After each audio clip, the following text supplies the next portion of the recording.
Boys and girls, Alex here. I just finished making a video to demonstrate how I cut these cubes for making my puzzles. Again, this is a deviation from my normal MDF puzzle making, and because I've now going into solids, but bear in mind these are not my freebie giveaway because they are quite extensive to make. These pieces are used to make up these puzzle pieces. As you can see, they're not laminated out of MDF like I normally do. However, they are made out of these cubes, which are super glued together. Now, these were particularly made for this puzzle box, which is called the Fritz Flop puzzle. And I made a whole heap of pieces, or cut a whole heap of pieces for making up the box itself, not the puzzle. So we're pissing off these puzzle pieces, we're now concentrating on the box. However, I've already made these boxes, so what I'm going to do is walk you through what I do. Pardon me, sawdust. How I go about it. Cute little boxes. I don't know how well it's in the viewfinder. I'll bring it up a bit closer. It actually, I think, looks really quite neat. This is called the Tutu puzzle. I won't go into why or where, but what I want to do is use this piece of timber that I affectionately call Boombi. Boombi, which stands for branch out of my backyard. I've got no idea what bloody species it is, what it is. It's just a branch that has been cut off in my backyard, or it might have been a tree that fell. Because another one, and that box here, again, is made out of this thing that I cut off quite a few years ago, waxed, or paraffin wax to stop it from checking, although, yeah, it's actually done quite well. And on the bandsaw, I've cut little cookies out of it, like that, and then polished it up, couple split, but polished it up on the drum sander and got that. However, that was that. This time we're talking about something I've already sanded and all that.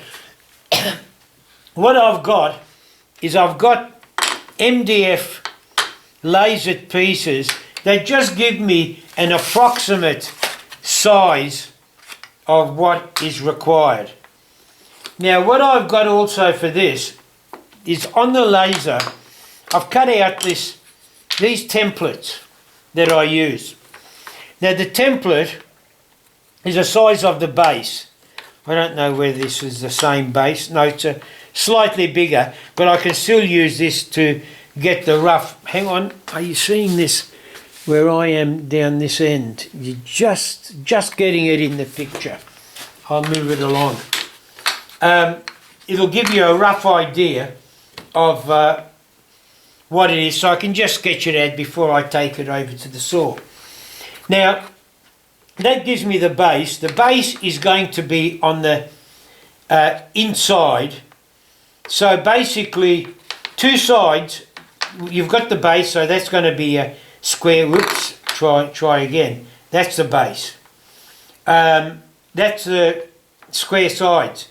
The side itself is going to be like that. However, the front is going to overlap that side. So effectively what I've written on there is that the side has to be this plus 2 times the thickness of the board, because it's the internal measurements that are critical, not the external. So this determines the internal measurements, like that. And this also determines the height. That's the internal and the height. And then when I have to cut the front and the back, I take that piece, grab 2 of the thicknesses add it to that, and that becomes now my side piece, if that makes sense. This is now actually the top. I've just got to cut to exactly the same size as that, and I'll use that as a template for setting up my mitre saw. So let's basically cut this out in a rough, well, not cut it out, sorry. I'll move this so you can see it, because I know around here this is the, pardon me, focal point. So I'll grab a pencil,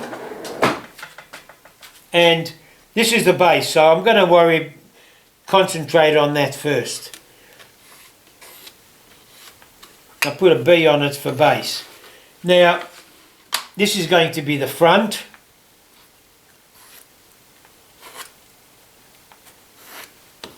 Which will be side 1.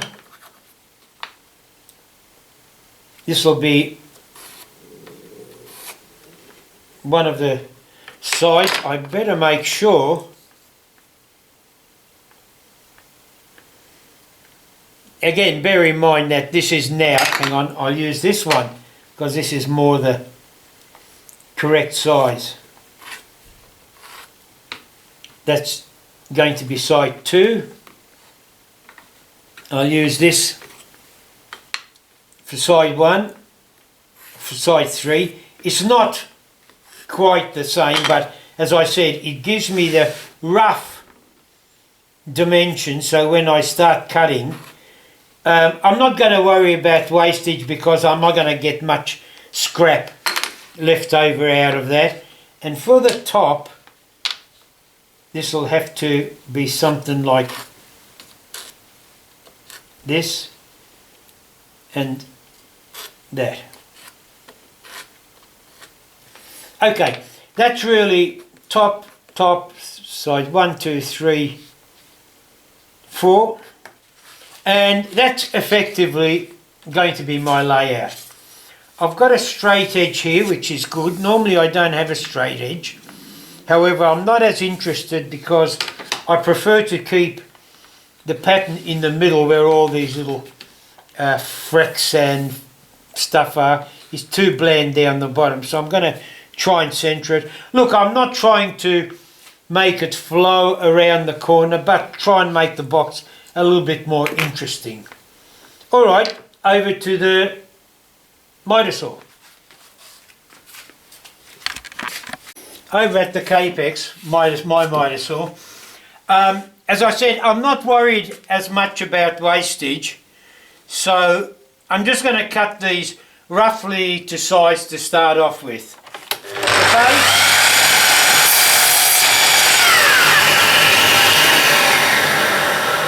Front and a side.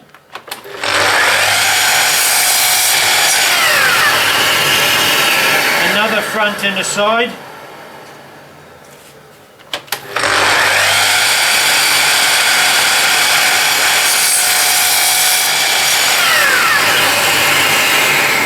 And that'll do for the time being. Actually, I should turn the laser on.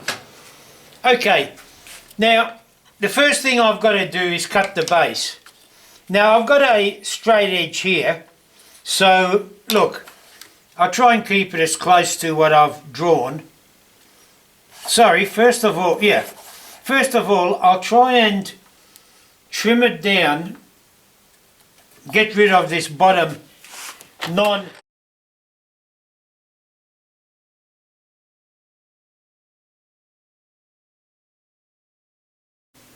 While editing this video, I'm taking this interlude here only because I was actually a little bit freaked out when I noticed how close my fingers came to holding the pieces together. Now, don't get me wrong, any saw is dangerous. Having your fingers close is dangerous, although I do take care and I make sure I don't drink. However, normally what I do tend to do when it gets too close is either use this, I think they call it a magic stick, to hold the piece down and then zip down like that, or alternatively, if that's inconvenient, use one of these. It's just basically a piece of dowel with rubber, actually they're rubber tips bought from Officeworks or any stationery supplier to hold it down. But even then, like here, the fingers still seem to come close, but at least they're better. For bigger pieces, I can swing this around, bring that down, hold it down, not a problem, but that's the closest I can get this clamp. So what I've done, I've made this jig. It's just a very basic, nothing, with a slot, T-slot down there to provide this rockler hold down, which I then clamp, make sure I've got enough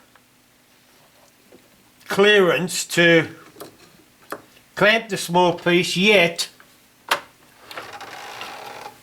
not hit the clamp with the saw. Lock that in place, and the important thing is, because pressure is applied, to make sure that that is clamped down. Hang on, do it this way. Clamp this up first.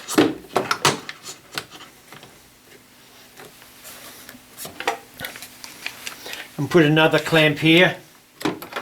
Look, might be a bit of an overkill, but at least I make sure that that can't move. That can still lift up. So look, I might even just put a clamp there to stop that from lifting up. Then this is being a variable adjustable clamp. You can put it down there, make sure everything's cleared, nothing touches, and then, oh hang on, I better turn it on. We've had a power outage, so I've got to reset safety switches. There we go. Now, I can probably go just a tad shorter with this. Here we go.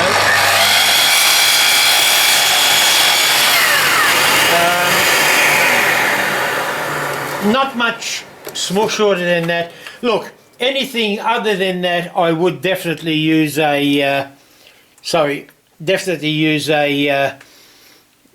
here I am saying this, definitely use a sled. However, the chances are I'd probably use this. Everything depending, because my fingers are still out of the way. And that's it. So, okay, let's get back to the video now. What's his name? Featured.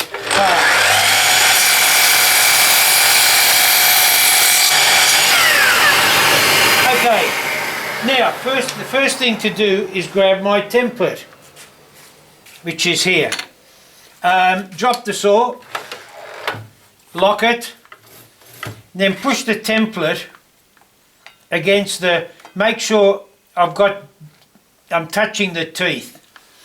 Then I grab a piece of wood, because naturally my fence doesn't go that well. Put it in there, push that against it.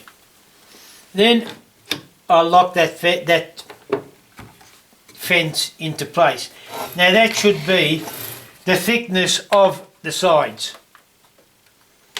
Sorry, that'll be the base and the short sides.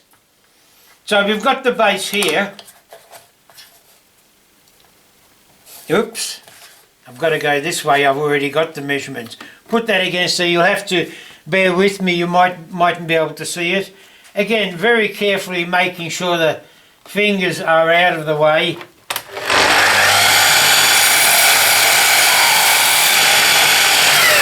Now most people won't like that, and I don't particularly like it, because as I say, there's no real nice way of holding that down so close to it. However, as I said, you do your own thing. Normally what I would do is hold it down with this. The problem with that is that for such a small piece, it has more a tendency, although, yeah, I can pull it this way, so I'll use this in future.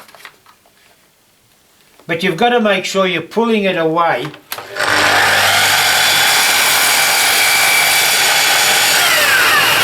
Having a dodgy left arm, I found that I have done a few times, push this along there, and I've lost the thing. So anyway, the base is done. We're happy with that. Now let's worry about the sides. Now one of these is going to be a side, so let's go that way.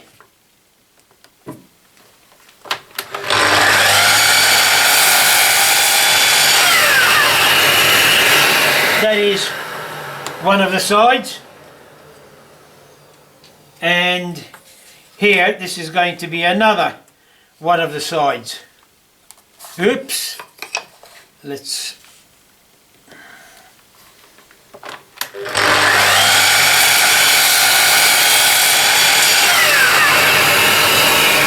that and that are going to be the extras.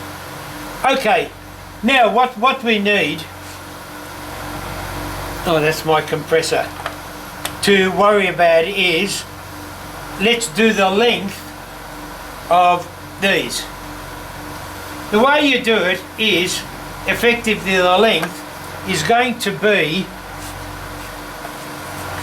the, as this says here, the length of the front side to that, add 2 times the thickness to the length and the height. So to add 2 times the thickness, can you, I don't know whether you can see what I will do here. That's locked into place. So what I've got is another stop. It's one of those Cat's Moses stops. So I'll take 2 of these thicknesses, put them in there, push that across. Tighten that off.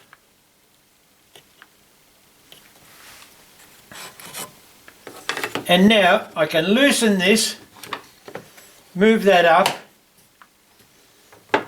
and that becomes now the length of the longer sides, which will be,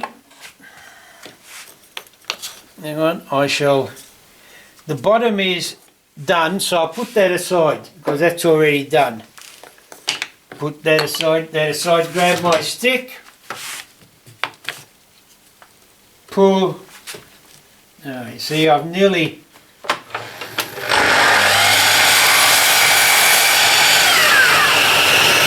buggered that up. That and the other one. Pull.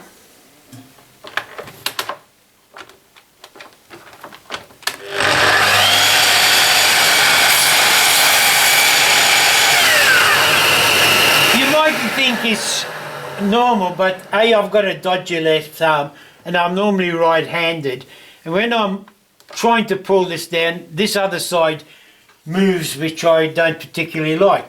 Okay, so we've got the 4 sides done now, and we've got to worry about the height. Well, with the height we do the same thing. The saw comes down, lock that in place, this gets freed, and the height of that is, first of all, we've got to get this width here, which we've now got. Lock that into place. And we need twice the thickness of the timber. So you add that to it. Bring this along. Lock that in place. Lift that up, bring that along, and now we should have the height we need for all the pieces. Now again, what I'll do is I'll trim off,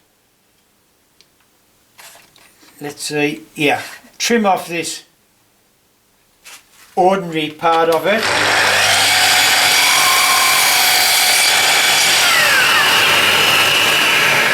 I'll do it for all the,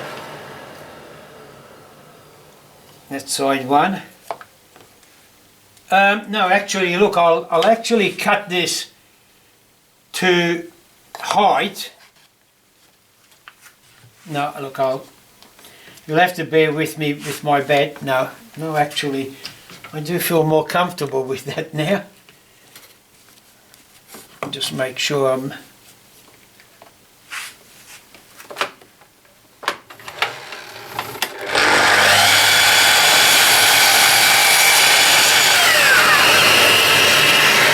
I wanted to cut that so I can now get a better feel for where the sweet spot is on that. When I say sweet spot, the good pattern.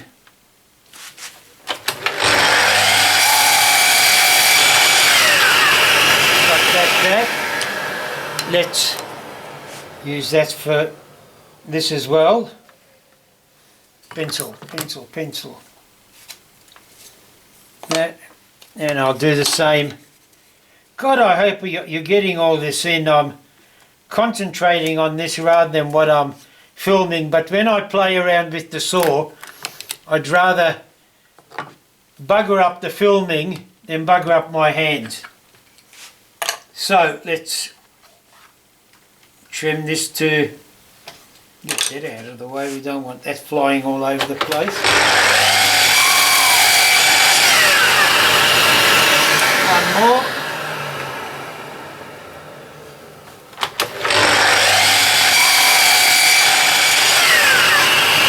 Now we've got the height, so let's go.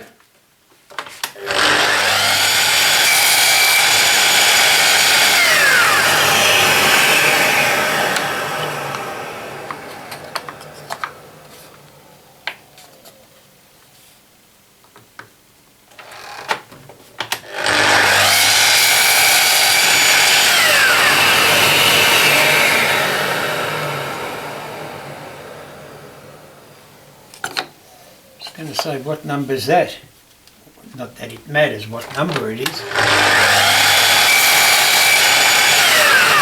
So theoretically now I've got all the sides all the same height. Well, Jesus, where is the camera? You're not even probably missing all the cuts. Sorry guys, but hey, cuts are cuts. You've got the height and all that. Now the next thing to do is set up for the little pieces for the ooze it. So the first thing to do is, which is the best way to do it, I suppose if I set up the length of it, and where's the Fritz box top? Where the hell? Now I've done it. I think I've fucked everything up there.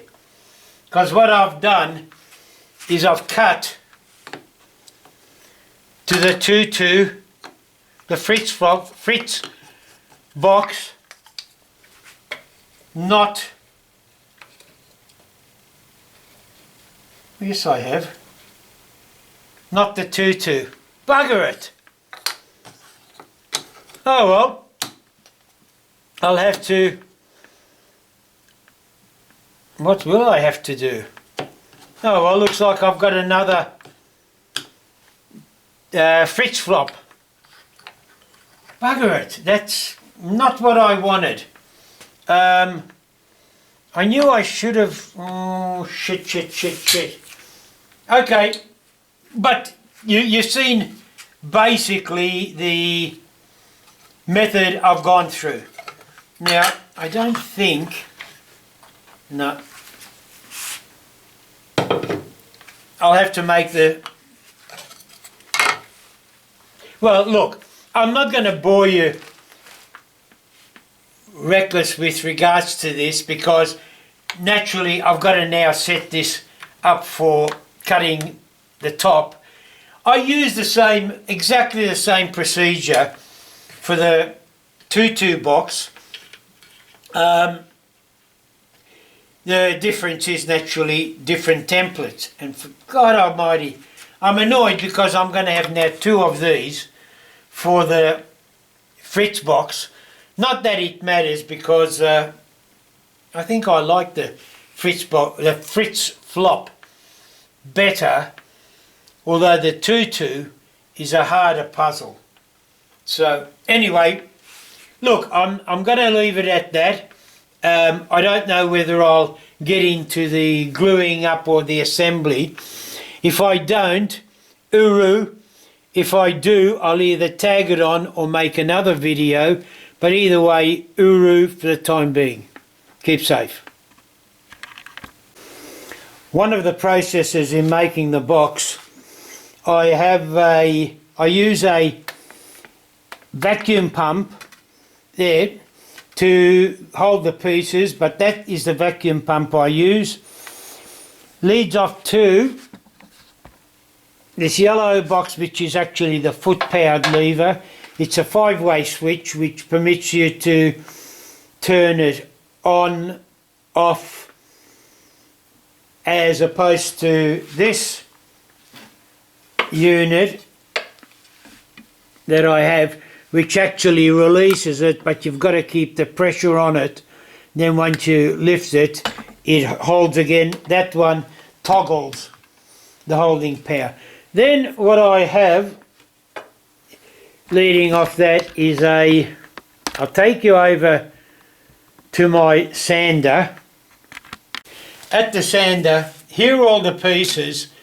Now what I do is I use these vacuum cups to hold on to the pieces, because holding it on the sander, I always keep sanding the inside of my fingers.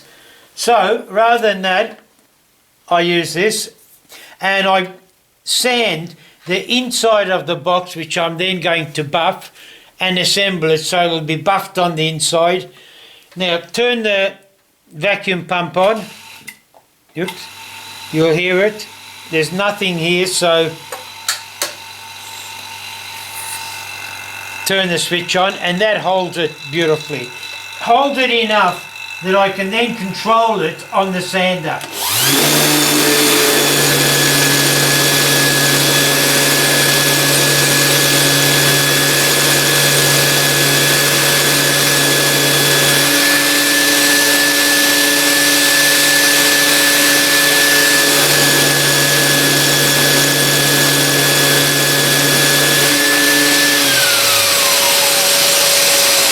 Now that's 240 grit. That's sanded it beautifully. I'll release that. The problem now I had is that this will not hold these other pieces, because you can see how it overlaps. So what I've actually done is I've got a smaller cup. I've got another one a bit bigger than this. This I think is 50 or 60 mil. This is 30. No, it's got to be 60. Yeah, it's got to be 60. I've got a 40 on order as well, but that hasn't arrived. So I'll swap it for this. It only arrived today, so I don't know how well it'll work, but we'll try it. All I wanted to do... Oops. Oops, let's switch that on. Is just to hold it. It holds it, oops. Just want to make sure that the cup is clean. There we go. And it'll just hold it so I can then guide it, put pressure on it. But, well, that's the intention anyway.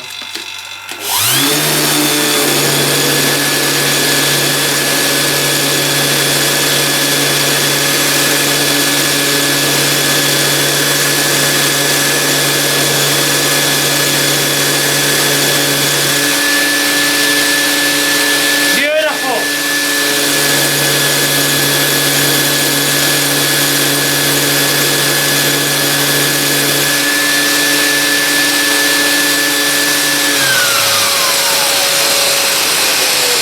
that's enough for that.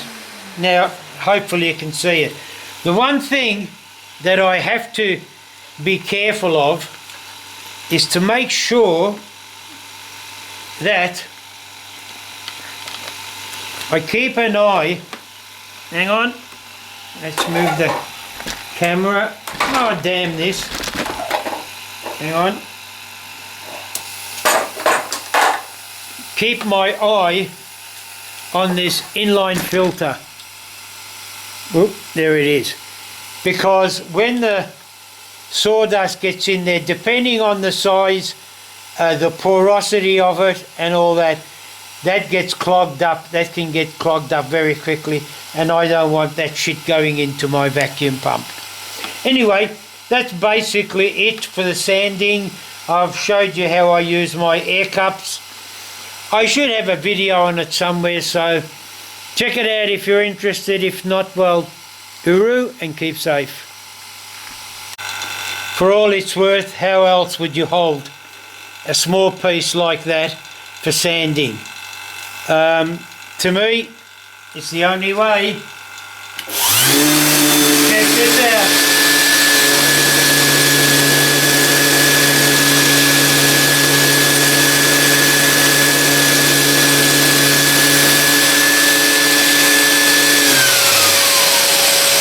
Get my fingers out of the way and foot pedal, and it's off. That's it. Uru. Keep safe. Here is the finished box after all the buffing, sanding, glue up, etc. As you can see, it's the, where is it? Fritz Flop box. But before we get to this stage, just let me give you a very, very quick run through of the steps that were required between the cutting on the mitre saw and when we got here. Sanding of both faces of each side before assembly, and buffing of the inside face. Buffing only on the inside faces of each side. Glue up using the 1, 2, 3 blocks in the comfort of my office.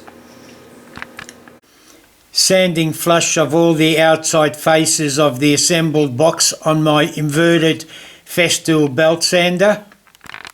Smooth sanding of all the outside faces of the assembled box after the belt sander. The laser engraving. Timbermade backfill of the assembled box after it's been sanded. Final sanding after the Timbermade backfill has dried. Buffing of the outside faces of the assembled box. Final polishing of all the outside faces of the assembled box. The final part is to introduce the puzzle pieces, and normally, look, I don't bother showing, but bugger it, why not?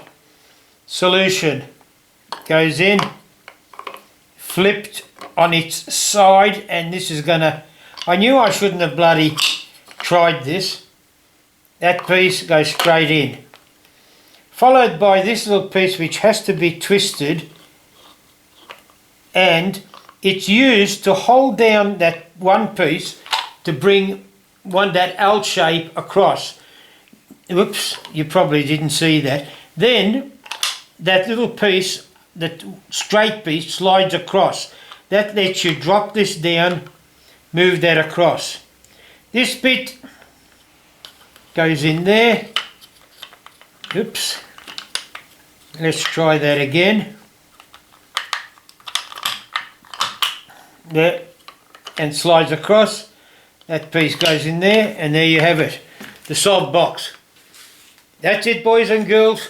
Uru and keep safe.